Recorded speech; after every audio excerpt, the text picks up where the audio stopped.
चलो क्वेश्चन पे ध्यान दो, क्या लिखा हुआ है यहाँ पे, 4 tan थीटा बराबर क्या है 5।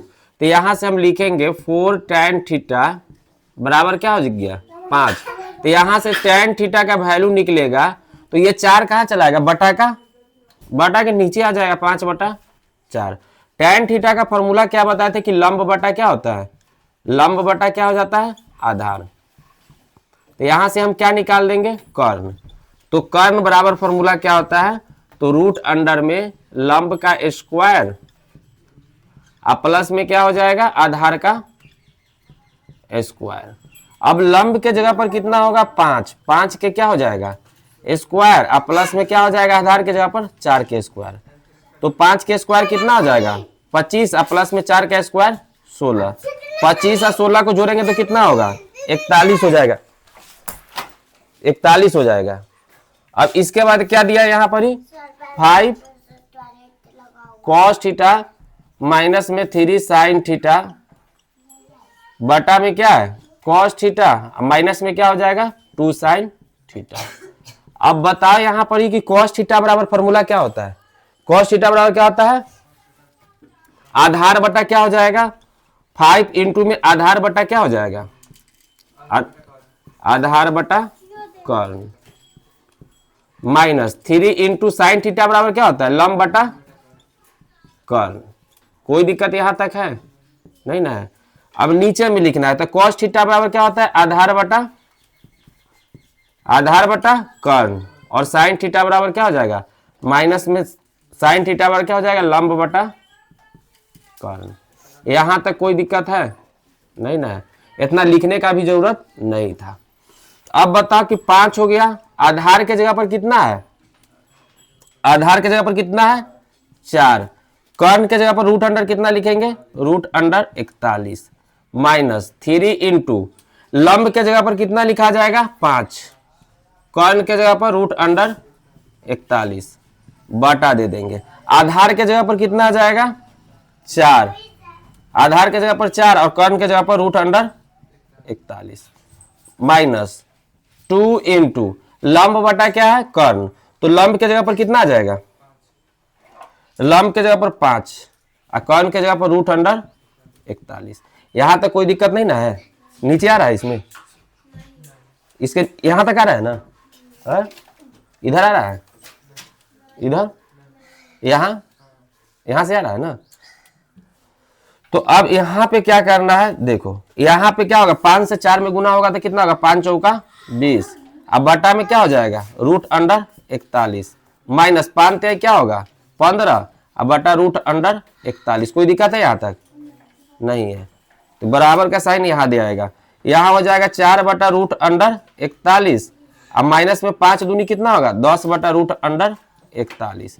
यहाँ तक कोई दिक्कत है नहीं ना है। यहां तक पहले लिखिए क्या, यहाँ प्लस सॉरी यहाँ प्लस है, यहाँ भी प्लस हो जाएगा, यहाँ भी प्लस है तो यहाँ भी प्लस हो जाएगा। यहाँ तक कोई दिक्कत नहीं ना है, तो इतना बात को पहले छापिए।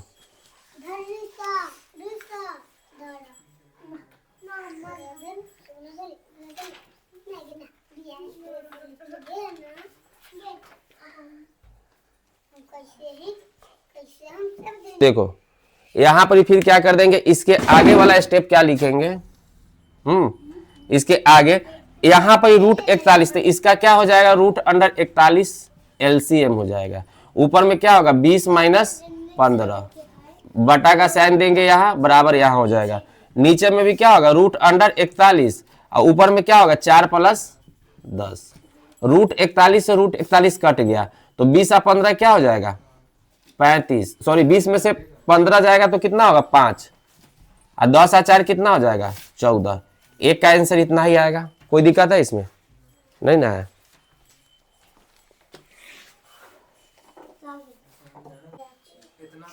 क्वेश्चन पे ध्यान दो, क्या निकालना है मान निकालना है,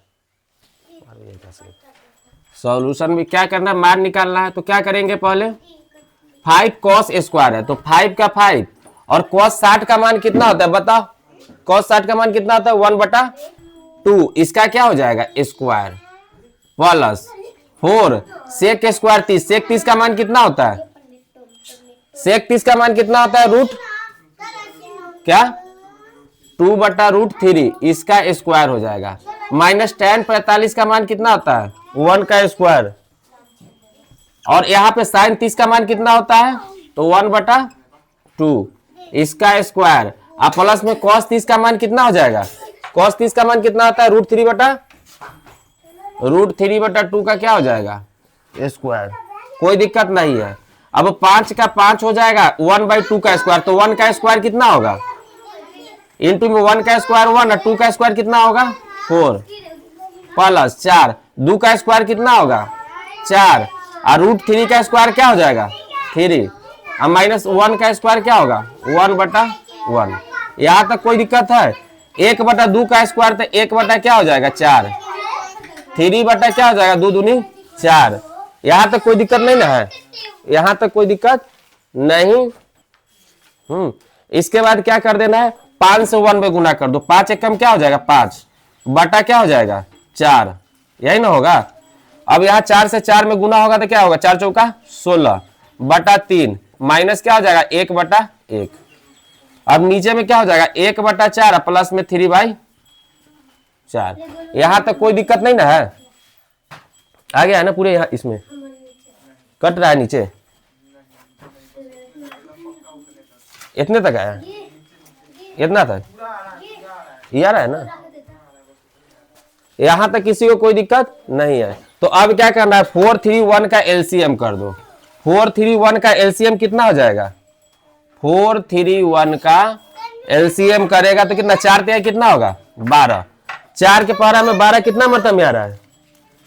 3 मरतब में। 3 से 5 में गुणा करो तो 5 तिहाई 15 प्लस 3 से 12 4 मरतब में, तो 16 चौका 64 और माइनस 1 से 12 12 मरतब में। 12 से 1 में गुना होगा तो क्या होगा? 12। यहाँ तक कोई दिक्कत नहीं है? यहाँ तक कोई दिक्कत नहीं है। अब उसके बाद यहाँ पर क्या हो जाएगा? अब बताओ 4 4 का एलसीएम नीचे में क्या हो जाएगा? 4 हो जाएगा। यही ना होगा। अब ऊपर में क्या हो जाएगा? 1 + 3 हो जाएगा। कोई दिक्कत है? 4 से 4 1 मरतब में, 1 से 1 में तो 1। 4 के पहरा में 4 1 मरतब में, 1 से 3 में करेंगे तो क्या हो जाएगा? 3। अब बताओ कि यहाँ पर जोड़ का 64 में 5 जोड़ेंगे तो कितना हो जाएगा? 69 और 10 कितना हो जाएगा? 79 माइनस 12 बटा क्या होगा? 12। और नीचे में क्या हो जाएगा? 3 और 1 4 बटा क्या हो जाएगा? 4। यहां तक कोई दिक्कत नहीं ना है? तो अब हम क्या करेंगे? 79 में से 12 जाएगा तो कितना हो जाएगा? 67। कितना होगा? 67 बटा 12। और ये वाला कहां चला जाएगा? 4 बटा क्या हो जाएगा? 4। 4 से 12 क्या मरतब में कटेगा? 3 मरतब में। तो आ जाएगा कितना? 67 हो गया। और 67 बटा 4 ते क्या होगा? 12। यही इसका आंसर होगा ना? यहां तक किसी को कोई दिक्कत है? नहीं है। 67 बटा 12 हो जाएगा। छापो। देखो क्वेश्चन में बोल रहा है क्या? यदि किसी एपी का 8वां पद कितना है? 17 है। तो इसका सॉल्यूशन करेंगे तो यहां पर n का वैल्यू क्या दे दिया है? n बराबर 8। n बराबर क्या दिया है? 8। और tn बराबर क्या दे दिया है? 17। तो 8वां पद बोला है ना, तो यहां पर इसे क्या हो जाएगा? t8 बराबर क्या हो जाएगा? 8वां पद बोला है तो इसका फॉर्मूला क्या होता है? a + n - 1 × d। 8वें पद न दिया है, ये ta8 बराबर न 17 दे दिया है, तो n का मान कितना हो जाएगा? 8। यही होगा, कोई दिक्कत नहीं है। अब t8 का वैल्यू कितना दे दिया है? 17 बराबर a + n का वैल्यू कितना हो गया? 8 -1 × क्या हो जाएगा? d। यहां से 17 बराबर क्या हो जाएगा? a + 8 में से 1 गया तो 7 और 7 से d में गुना करेंगे तो क्या होगा? 7d। इक्वेशन नंबर पहला हो गया। कोई दिक्कत है? अब क्या करेंगे? Equation number 2। अब यहां पर ही दे दिया है 14वां पद कितना दे दिया है? 29। तो t14 बराबर क्या हो जाएगा? 29। और tn बराबर फॉर्मूला क्या होता है? a + n - 1 × क्या होता है? d बराबर क्या हो जाएगा? 29। तो n का वैल्यू कितना है? 14। तो a प्लस में 14 - 1 × क्या होगा? d बराबर क्या होगा? 29। अब बताओ यहां से a हो जाएगा प्लस 14 में से 1 गया तो 13। 13 से d में गुना करेंगे तो क्या होगा? 13d बराबर क्या हो गया? 29। इक्वेशन नंबर मेरा ये कैमा हो गया? दूसरा। कोई दिक्कत यहां तक है? नहीं है। तो अब हम क्या कर देंगे, पहला समीकरण मतलब समीकरण फर्स्ट माइनस सेकेंड, पहला में से हम दूसरा क्या कर देंगे, घटा देंगे। तो अब यहां पर क्या हो जाएगा, यहां पर पहला समीकरण क्या है, a प्लस 7d बराबर कितना है 17, यही ना है। दूसरा समीकरण मेरा क्या दिया है, a प्लस 13d बराबर 29। कोई दिक्कत है, नहीं है। अब जरा सा बताओ कि घटाना है, तो यहाँ माइनस ये भी क्या हो जाएगा माइनस। तो अब यहाँ a से एक प्लस में माइनस में कट जाएगा। अब 7 रुपया है, 13 रुपया के सामान लाने के लिए बोला जाएगा, तो कर्जा कितना हो जाएगा माइनस में 6d। कोई दिक्कत नहीं है। यहाँ पे 17 रुपया है, फिर 29 रुपया का सामान लाना, तो माइनस में क्या होगा 12, माइनस से माइनस कट जाएगा। तो यहाँ डी का वैल्यू जो निकलेगा, इसीलिए डी बराबर क्या हो जाएगा 12/6। क्या मरतब में कटा, 2 मरतब में। तो डी का मान कितना हो गया 2। तो लिख देना है कि अतः सार्व अंतर बराबर क्या हो जाएगा 2। यही इसका क्या होगा आंसर। कोई दिक्कत है, नहीं है।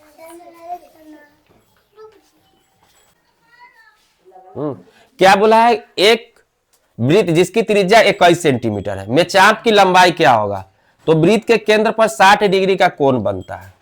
इसका सॉल्यूशन करना होगा, तो क्या करेंगे, त्रिज्या बराबर आर बराबर क्या हो गया 21 सेंटीमीटर, और थीटा वृत्त के केंद्र पर कितना डिग्री का कोण बनाता है 60 डिग्री, तो थीटा बराबर कितना हो गया 60 डिग्री। अब बताओ कि चाप की लंबाई निकालना होगा, तो इसके लिए फॉर्मूला क्या होता है। तो चाप की लंबाई का जो फॉर्मूला होता है वो क्या होता है, चाप की लंबाई बराबर फॉर्मूला होता है थीटा बटा 360 डिग्री, और गुने में क्या होगा 2 पाई आर। यहां तक कोई दिक्कत है, नहीं। थीटा के जगह पर मान कितना डालना है 60, 360 तो नीचे फॉर्मूला में ही होता है 360 डिग्री, ऊपर में भी क्या है 60 डिग्री है। गुने में 2, पाई के जगह पर क्या हो जाएगा, पाई के जगह पर अगर लिखना होगा तो 22/7। समझ में आया। और गुने में क्या हो जाएगा आर, आर के जगह पर कितना होगा 21। कोई दिक्कत नहीं है। यहाँ 7 से 21 क्या मरतब में कटेगा 3 मरतब में, कोई दिक्कत यहाँ भी नहीं है। 60 से ई क्या मरतब में कटेगा 6 मरतब में कटेगा। 2 से ई क्या मरतब में 3 मरतब में, 3 से 3 कट गया, क्या बच गया बराबर 22 सेंटीमीटर। इसका क्या हो जाएगा आंसर हो जाएगा। कोई दिक्कत है, छाप लो। चलो देखो, क्वेश्चन में कुछ नहीं बोल रहा है, सॉल्यूशन करेंगे तो क्या हो जाएगा, प्रथम पद ए बराबर क्या होता है प्रथम पद, तो प्रथम पद क्या है 21। डी बराबर क्या होता है, फॉर्मूला होता है T2 माइनस T1, तो T2 के जगह पर क्या है 42, T1 के जगह पर क्या है 21, तो 42 में से 21 जाएगा तो क्या होगा 21। कोई दिक्कत है, नहीं है। अब बता है कि Tn बराबर दे दिया है, n का वैल्यू हमको निकालना है, तो Tn बराबर क्या है 420। तो Tn का फॉर्मूला क्या होता है, तो a plus n minus 1 into D, अब बराबर क्या हो जाएगा 420। तो a के जगह पर मान कितना है, तो 21 प्लस n का तो मान हमको निकालना है, और d का मान कितना है 21 बराबर क्या हो जाएगा 420। कोई दिक्कत यहां तक है, नहीं है। तो अब यहां पर ही बताओ, जो अगर इधर मल्टीप्लाई में, इधर पहले इसको क्या करेंगे 21 के 21 लिखेंगे, प्लस 21 से n में गुना करेंगे तो क्या होगा 21n, माइनस 21 से 1 में गुना करेंगे तो क्या होगा 21 बराबर 420। 21 रुपया प्लस में और 21 रुपया माइनस में, ये दोनों को काट दे या जीरो काट देते हैं, क्या बच गया 21n बराबर क्या हो जाएगा 420। अब यहां से हम n का वैल्यू निकालेंगे, तो इसीलिए n बराबर क्या होगा 420, और जो n के साथ रहेगा वो डिवाइड में चला आएगा तो 21 होगा। तो 21 दूनी कितना होता है 42, यहाँ जीरो है, तो n का वैल्यू क्या होगा 20 आंसर होगा। 21 दूनी 42, 20 मरतबे में कटेगा, 21 दाएं के 210, और 210 दूनी 210। कैसे काटता है रे, सिंपल भी काटने नहीं आता है। बनाओ ना अपन बुआ उधर रे, हो गया बना था इसे। मिटाने वाला कहाँ गया?